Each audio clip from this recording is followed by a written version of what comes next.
आज विधान परिषदेमध्ये नियोजित पुण्यश्लोक विविध कार्यकारी सोसायटी तालुका जामखेड या ठिकाणच्या संस्थेला सभासदत्व देणं, अकाउंट उघडणं या संदर्भामध्ये सहकार आयुक्तांनी आदेश देऊनही अहिल्यानगर जिल्हा मध्यवर्ती बँकेनं त्या ठिकाणी त्यांचं अकाउंट उघडलं नव्हतं. त्यांना कर्ज देण्यासंदर्भात त्या ठिकाणी भूमिका घेतली नव्हती. सहकार आयुक्तांनी परवानगी देऊन विभागीय सहनिबंधकांनी सांगून सुद्धा अशा प्रकारे अकाउंट उघडून न घेणं हे त्या ठिकाणी कायद्याचा त्या ठिकाणी अवमान आहे. या संदर्भामध्ये आज मी लक्षवेधी आणली होती आणि माननीय मंत्री सहकार मंत्री बाबासाहेब पाटील यांनी सदर अहिल्यादेवी पुण्यश्लोक अहिल्यादेवी विविध कार्यकारी संस्थेला अकाउंट उघडून घेण्याचे निर्देश या ठिकाणी दिले.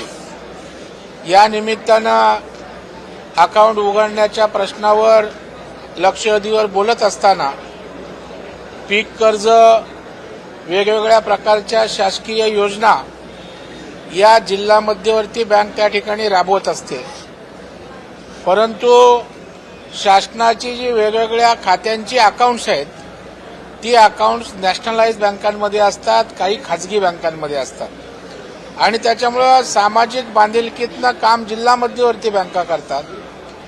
समाजाच्या उपेक्षित वंचित घटकांच्या योजना सरकारच्या त्यांच्याकरता जिल्हा मध्यवर्ती बँका काम करतात. परंतु डिपॉझिट त्या ठिकाणी जिल्हा बँकांमध्ये ठेवलं जात नाही, अकाउंट उघडली जात नाहीत. या संदर्भामध्ये सुद्धा आज राज्यातल्या सहकारी बँकांचा विषय या ठिकाणी मांडला आणि राज्याच्या सहकार मंत्र्यांनी या भूमिकेला दुजोरा दिला आणि ज्या अवर्गातल्या जिल्हा मध्यवर्ती बँका आहेत, सलग 4-5 वर्ष ज्या बँकांना अवर्ग आहे त्या ठिकाणी डिपॉझिट ठेवणं असेल किंवा त्या ठिकाणी अकाउंट शासकीय उघडणं असो, या संदर्भामध्ये बैठक घेऊन त्या ठिकाणी सकारात्मक भूमिका घेऊ अशा प्रकारचं सुद्धा आश्वासन सहकार मंत्री बाबासाहेब पाटील यांनी या ठिकाणी दिलं. हिंदीत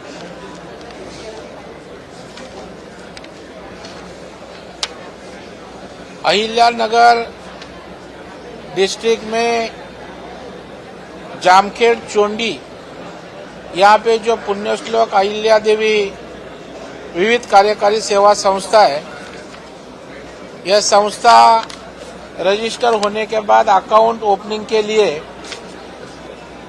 इस संस्था ने अहिल्यानगर जिला मध्यवर्ती बैंक के साथ अकाउंट खोलने की मांग की, लेकिन आयुक्त ने आदेश देने के बावजूद, जॉइंट रजिस्ट्रार ने आदेश देने के बावजूद अकाउंट नहीं खोला गया और जो विविध कार्यकारी सोसाइटी किसानों के लिए काम करती है उनके कामकाज करने से रोक लगाई, उनको कर्जा मांगता था, वो अकाउंट ओपनिंग नहीं किया, कर्जे का अर्जा लिया नहीं. तो यह बात आज विधिमंडल में विधान परिषद में मैं लक्ष्यवेधी के माध्यम से रखी और राज्य के मंत्री जो है सहकारिता मंत्री, उन्होंने अकाउंट ओपनिंग करने के निर्देश दिए और उनको कर्जा देने के लिए भी पॉजिटिव भूमिका ले जिला बैंक को निर्देशित किया.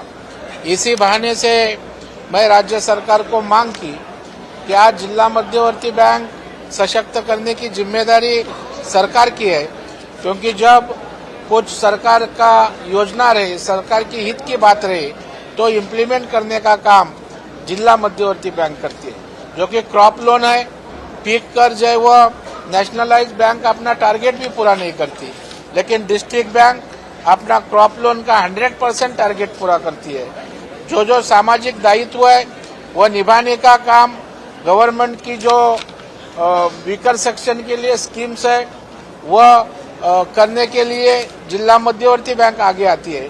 लेकिन ये अकाउंट ओपनिंग हो, डिपॉजिट रखना हो, यह नेशनलाइज बैंक में होता है, नहीं तो खासगी प्राइवेट बैंक में होता है. तो मुझे लगता है कि सहकारिता सशक्त करने की आवश्यकता है।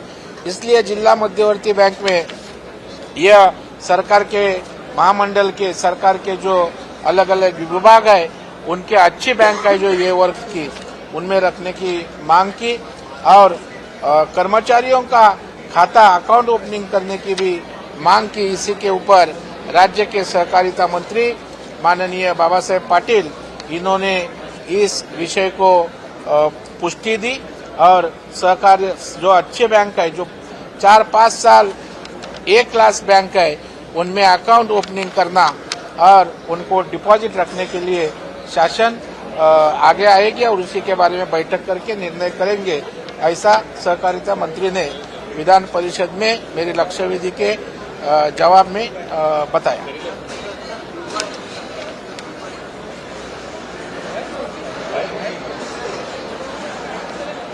नहीं, उसके बारे में वो बैठक लेने वाले हैं, वरिष्ठ स्तर पर बैठक लेंगे और उसमें वो निर्णय करेंगे।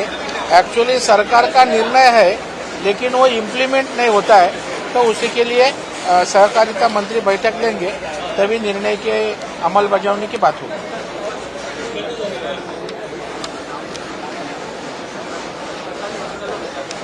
काय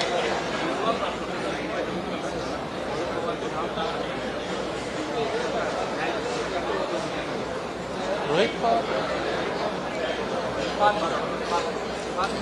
तुला रोहित पवारांनी मला वाटतं ती न्यायालयीन बाब आहे। जज काय म्हणतायत ते काय म्हणतायत याच्यावर मी काय भाष्य करणं उचित त्या ठिकाणी नाही। ज्यांचं नाव असेल तर ती प्रक्रिया आहे, त्या दरम्यान न्यायाधीश काय तो निर्णय घेतील।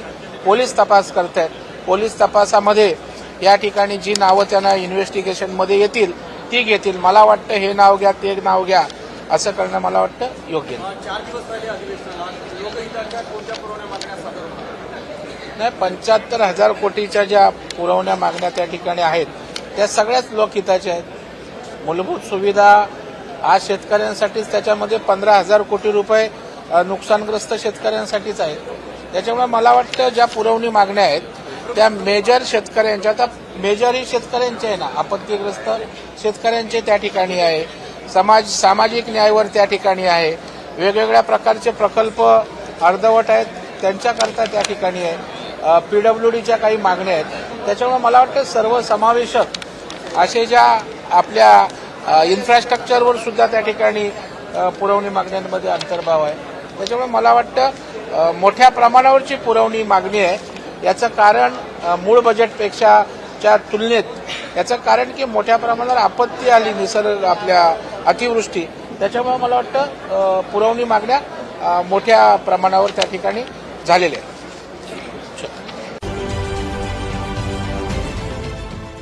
देश विदेशातील प्रत्येक घडामोडींचे लाईव्ह अपडेट मिळवण्यासाठी आता साम टीव्हीच्या सर्व सोशल मीडिया प्लॅटफॉर्मला लाईक, फॉलो आणि सबस्क्राईब करा।